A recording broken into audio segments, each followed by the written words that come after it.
Here's why entrepreneurship might not be for you.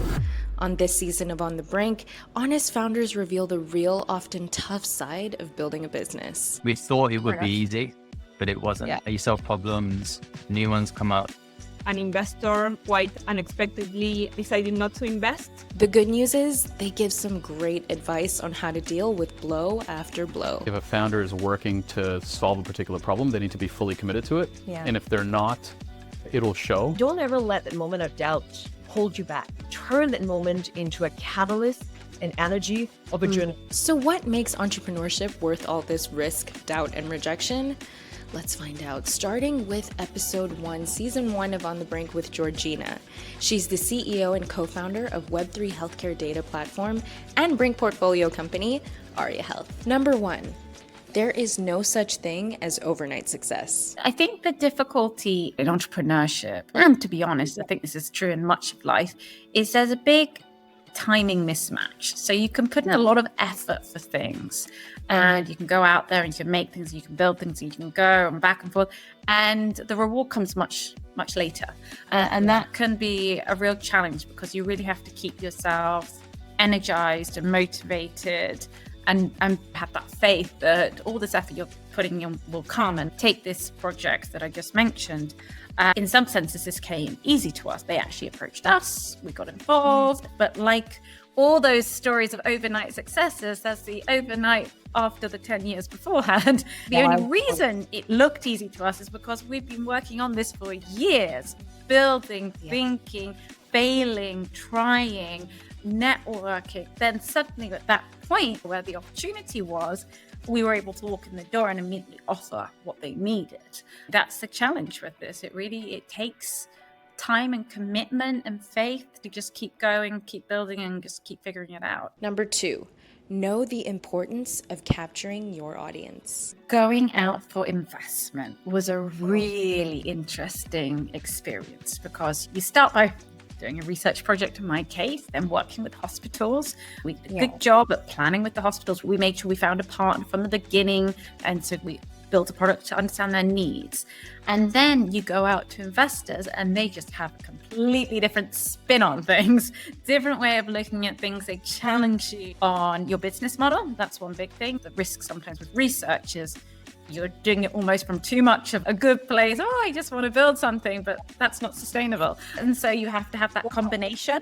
Like investors definitely challenge you in a different way. And then the second thing I found is knowing how to capture your audience and how to highlight the important bits. It's so important from a sales perspective, from raising investment. And so also that they really challenged me and saying, okay, well, how am I even presenting this to people? How do I get across, health data, analytics, medical research, like stuff which most people go, and make this something understandable and exciting and meaningful. So I think that definitely was a big pivot. Number 3, make your weakness your strength. But probably the hardest was building an agency reputation from pretty much scratch.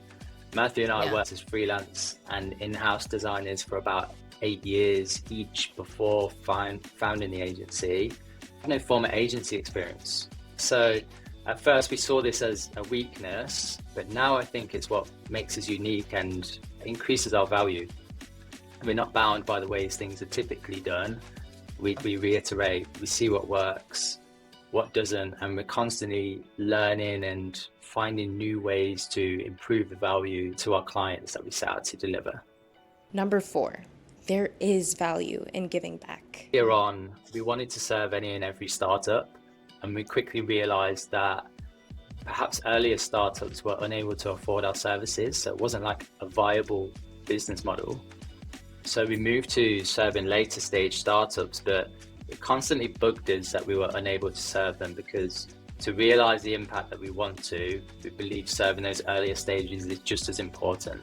So that's why we looked for things like, we do this in a range of ways now, publishing content and free resources, free mentorship, and partnerships such as the one between us and Yourselves Brink is a way for us to fulfill our mantra of leave no startup behind and serve those earlier stage startups. But it was a challenge to get there.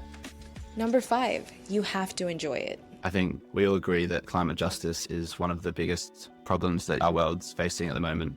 And I really enjoy the creativity of research and development, of doing scientific innovation. I think it's rewarding and exciting to be able to apply some theory and ideas to actually build real things. I was really lucky to do a PhD where it was that interface between theoretical stuff as well as building real machines. I think that's been super fun.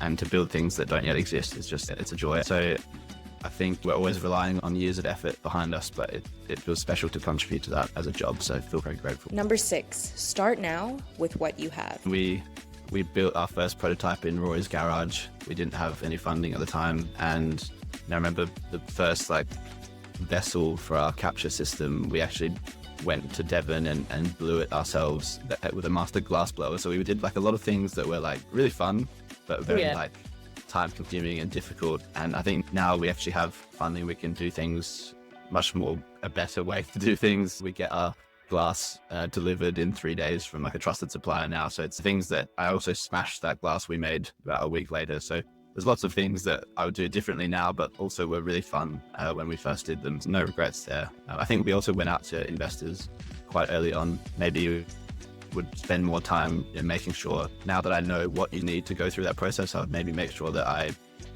had all of those bases covered before speaking to people, as opposed to learning as we went. But that's the part and parcel of doing this for the first time. Number 7, know your why and know it well. I didn't have the right knowledge. I didn't even have the right gender. It's so male dominated still, right? There's changes already. I didn't have the right background. I was always an arts major, right? By the time I set up Smolder, I was already 45 because I moved to Hawaii and taking on a stage of my life where I thought I'd be slowing down because I'd been a serial entrepreneur all my life, and I thought I'll slow it down at 39 and move to Hawaii. So I was also at that age where I thought I'd be slowing things down.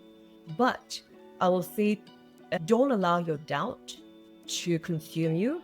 Turn that doubt into determination and drive, and turn that adrenaline switch into, because you either fight, flight, fawn, or fly. And I think that it's that consciousness and also that sense of never wanting to let my team down. And I think what really anchors me, that allows me to turn all my doubts, every single second of it, is to always be very anchored in a sense of purpose. Number 8, don't live beyond your means. I will say there is never a better age to start than when you're young and you're full of drive. But I also will say, try to always live within your means. If you start being an entrepreneur with a lot of debt, you earn a lot of stress, which sometimes can prevent you from thinking rationally. So the point is, sometimes you do need to make some sacrifices. It could be on your personal time. It could be your personal relationships. I want to be really honest. It's like taking a really good reality check. Can I afford this at this point in your life? If you're saying, no, I cannot, but I can make these sacrifices, I may not have as much personal time, I may not have as much time with my family or my spouse or my partner, then I would say jump in early. But my point is to be very cognizant that there are sacrifices. I don't want to pretend there isn't. I don't want to paint a rosy picture and let everyone know that, oh, just jump in and lean in, just pursue your dreams. I feel like sometimes society gives these bite-sized, Instagrammable quotes, jump in, lean in, so everyone's jumping in and throwing caution to the wind, which is great.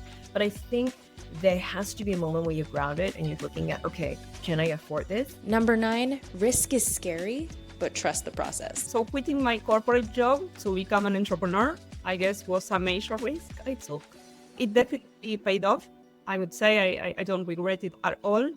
The people I had the honor to meet, the experiences I shared with mentors, fellow founders, those are invaluable experiences. So I also think that my professional growth has been, I would say, exponential, that otherwise if I would have stayed in a corporate job, maybe wouldn't have been the case. We never know. But I would be happy to return to a corporate role, because I do believe that the big corporations can make a massive positive impact on the challenges we face.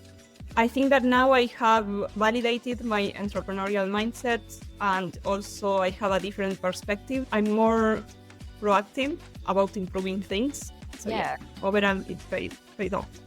Number 10, build genuine relationships. At the end of the day, the world is quite small and you end up in similar events.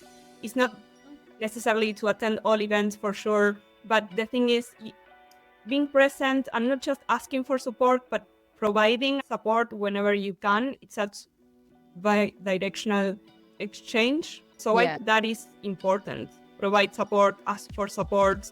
It's quite genuine relationships, not to force anything. But in my case, I would say that it comes quite naturally to me, and I'm happy and grateful to have a strong global network. That's all for part 1 of Best of Season 1 of On the Brink. We hope you enjoyed it, and stay tuned for part 2 coming in 2 weeks. See you then.